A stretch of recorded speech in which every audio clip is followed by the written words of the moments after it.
Orain ikusiko dugu irakasleak nola gehitu administrazio konsolaren bitartez. Hemen identifikatuta gaude administraria izan behar gara, orduan ikastaro hau adibidez Inesentzat da, honen bitartez eta hemen behan mas eta administrazioa sakatu behar dugu.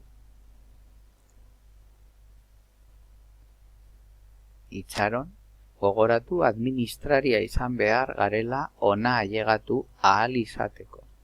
Hemen usuarios, klikatu,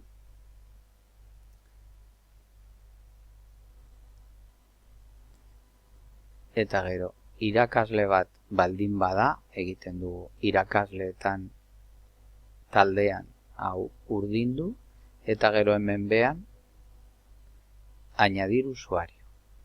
Hau bete behar dugu, kontraseina definitu egiten dugu, guztiontzat berdina gogoratu, gero beraiek aldatu beharko dute, nombre, apellido, dirección de correo, norberaren izena, eta hemen crear eta badago eginda. Hori behin eta berriro egin eta badago.